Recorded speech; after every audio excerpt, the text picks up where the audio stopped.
بسم اللہ الرحمن الرحیم۔ ریل گاڑی اپنی منزل کی جانب تیزی سے رواں دواں تھی۔ سخت سردی کی وجہ سے مسافروں نے تمام کھڑکیاں اور دروازے بند کر رکھے تھے۔ رات گہری اور سردی حد سے زیادہ بڑھ گئی تھی۔ عرفان اس سرد رات میں اپنے خیالات میں الجھا ہوا منزل مقصود کی جانب گامزن تھا۔ آج اسے رہ رہ کر اپنی بوڑھی ماں کا خیال آ رہا تھا، جسے وہ روتا ہوا چھوڑ کر کام کی تلاش میں دوسرے شہر جا رہا تھا۔ عرفان ایک شریف خاندان کا چشم و چراغ تھا۔ اس کا باپ ایک فیکٹری میں ملازم تھا۔ زندگی ہنسی خوشی بسر ہو رہی تھی، لیکن خدا کو کچھ اور ہی منظور تھا۔ ایک دن عرفان اسکول سے واپس گھر آیا تو گھر پر ایک بری خبر اس کی منتظر تھی۔ اس کا باپ آج ان دونوں کو چھوڑ کر اپنے خالق حقیقی سے جا ملا تھا۔ عرفان کی ماں کا رو رو کر برا حال تھا۔ خود عرفان کی حالت بھی ماں سے مختلف نہ تھی۔ عرفان کو اپنے باپ کی موت کا بے حد دکھ تھا، لیکن صبر کے سوا اس کے پاس کوئی چارہ نہ تھا۔ باپ کی موت کے بعد عرفان کے گھر کے حالات بھی خراب ہو گئے تھے، کیونکہ جب کوئی کمانے والا ہی نہ ہو تو گھر کا خرچ کیسے چلے۔ عرفان ایک بازمین نوجوان تھا۔ اس سے یہ برداشت نہ ہو سکا کہ اس کے ہوتے ہوئے بات فاقوں تک پہنچے، اسی لیے عرفان نے اپنے شہر میں کام کی تلاش شروع کر دی،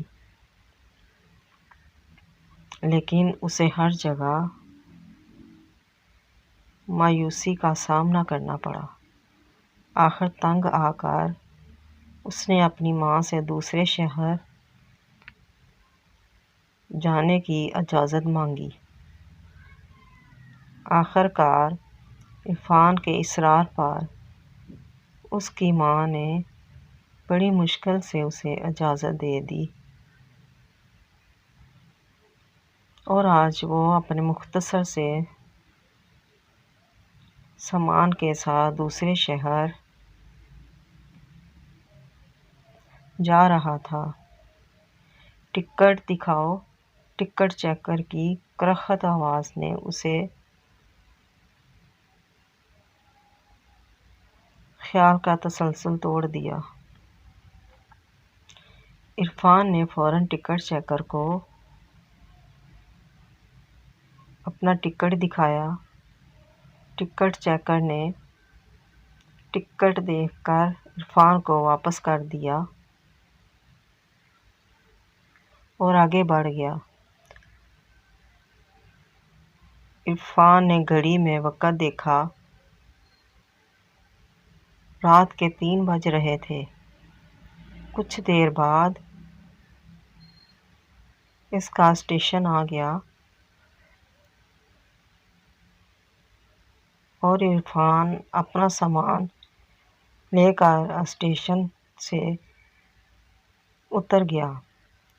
اسٹیشن پر اترتے ہی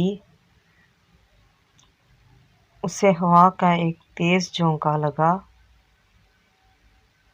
جس سے اس کا جسم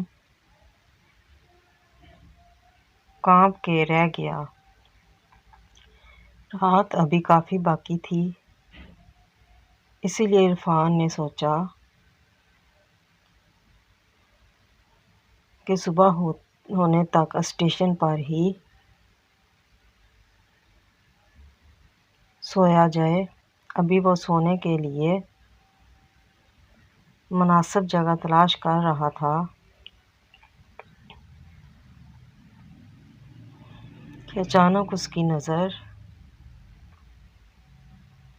ایک پرس پر پڑی۔ عرفان نے فوراً وہ پرس اٹھا لیا اور اسے کھول کر دیکھا۔ اس کے اندر بہت سارے روپے تھے۔ عرفان نے جب تمام پیسے پرس سے نکالے تو پرس کے اندر سے ایک شناختی کارڈ بھی ملا۔ عرفان نے شناختی کارڈ پر ایڈریس دیکھا تو وہ قریبی شہر کا تھا۔ عرفان نے اپنے دل میں پکا ارادہ کر لیا کہ وہ یہ پیسے اس کے مالک تک پہنچائے گا۔ کچھ دیر بعد اس شہر کو جانے والی گاڑی آ گئی۔ عرفان اس گاڑی پر سوار ہو گیا۔ بہت جلد اس شہر کا اسٹیشن آ گیا۔ عرفان گاڑی سے اترا اور مکان تلاش کرنے لگا۔ سورج اپنی کرنیں روشنی پھیلانے میں مصروف تھا۔ کچھ دیر بعد عرفان ایک مکان کے سامنے کھڑا تھا۔ مکان ایک بہترین طرز پر تعمیر کیا گیا تھا۔ عرفان نے کال بیل بجائی۔ کچھ دیر بعد ایک خوش پوش نوجوان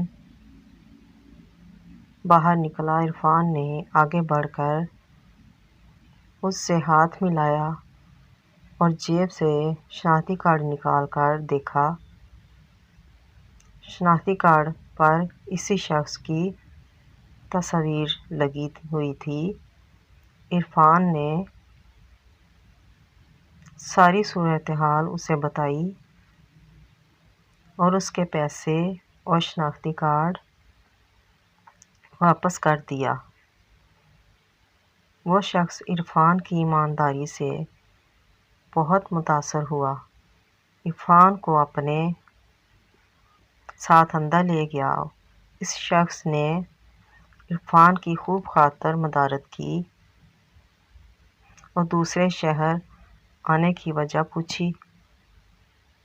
یہ نوجوان ایک بہت بڑی فیکٹری کا مالک تھا۔ عرفان نے اسے بتایا کہ وہ دوسرے شہر نوکری کی تلاش میں آیا ہے۔